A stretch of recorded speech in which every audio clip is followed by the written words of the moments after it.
Today I'm going to do something a little different on the channel. I'm covering two guitar builds in one video, Daphne and the Royal. It's two MJT Stratocaster bodies, so it's basically a tale of two Stratocasters. I frequent the MJT eBay auctions to see if I can get a good deal. Every once in a while there's that guitar body that nobody seems to want. It keeps on going through auctions, and then I can pick it up for literally next to nothing. Recently I was trying to win a Stratocaster body that was not relic'd very much, and it was in a color of metallic purple, and I love purple guitars. I don't know why. I had it in mind to build a guitar for myself and not sell it. I had set aside some parts. I had a Fender US neck with a rosewood fretboard and a large headstock, all the things that I like in a Fender neck. I ended up losing the auction. I had set a limit for myself for $400. I then saw a purple Stratocaster with a buy it now price of $399 on MJT, and it was purple as well, but I didn't pay enough attention, so I moved forward and I purchased it. It was then two things happened. First, I realized I had purchased another color of purple paint. It wasn't the metallic purple that I wanted. It is more of a translucent purple called Royal Purple. I'm not a huge fan of translucent colors on my guitars.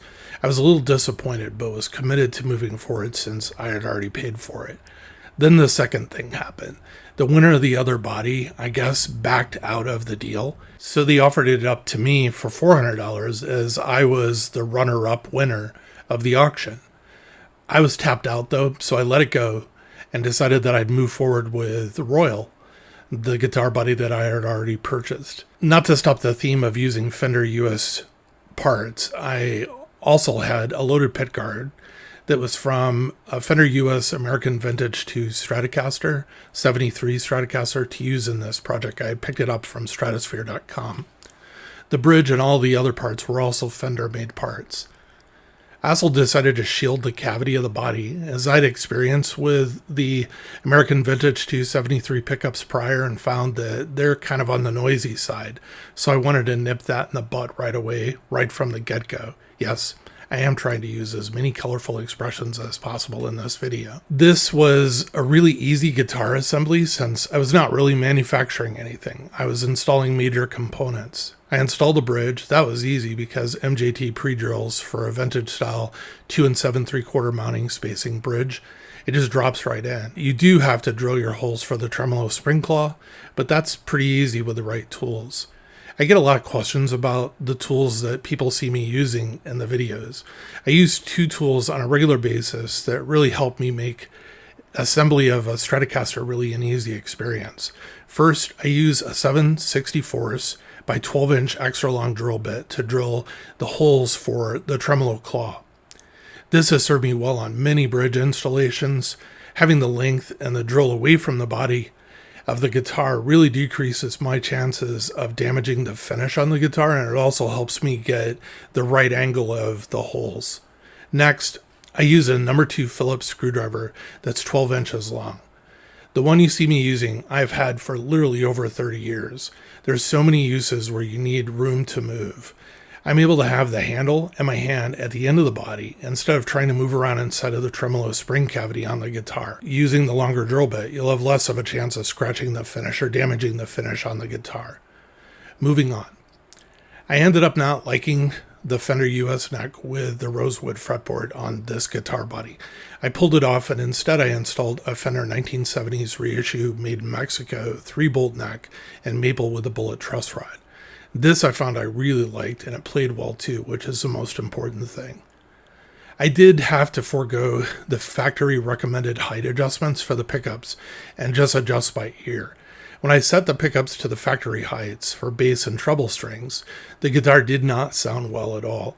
It had this kind of really hollowy echo type of quality to the sound that I don't know how to describe other than that. As soon as I lowered the neck and middle pickups, it went away. Kind of proves that the correct pickup height is the one that sounds the best to you. Your ears are the best tool for measurement. She's a really pretty guitar, and I named her Royal after her color. She is fast to play with a maple neck and sounds great clean, as well as distorted.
Next up is Daphne.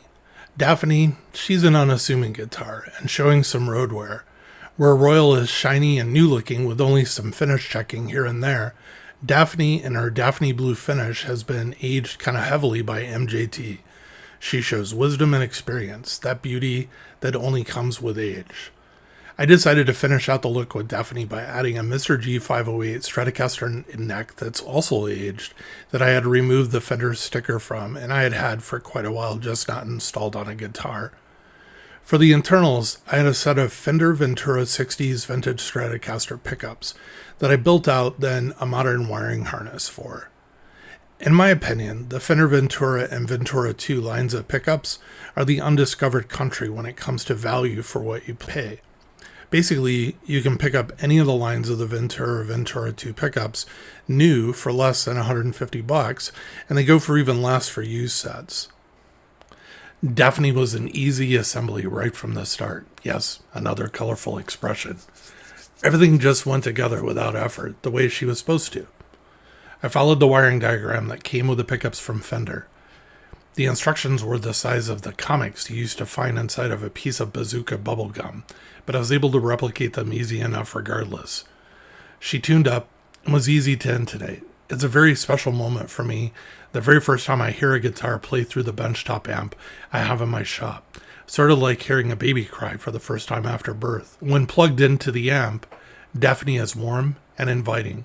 And when plugged into a distortion pedal, she has a bite that is nothing but rock and roll. I enjoyed putting Royal and Daphne together very much, and also being able to hear their first notes played through the amp. I've decided to keep Royal as my own guitar. She is a striking beauty and plays just as well. I am proud she is mine.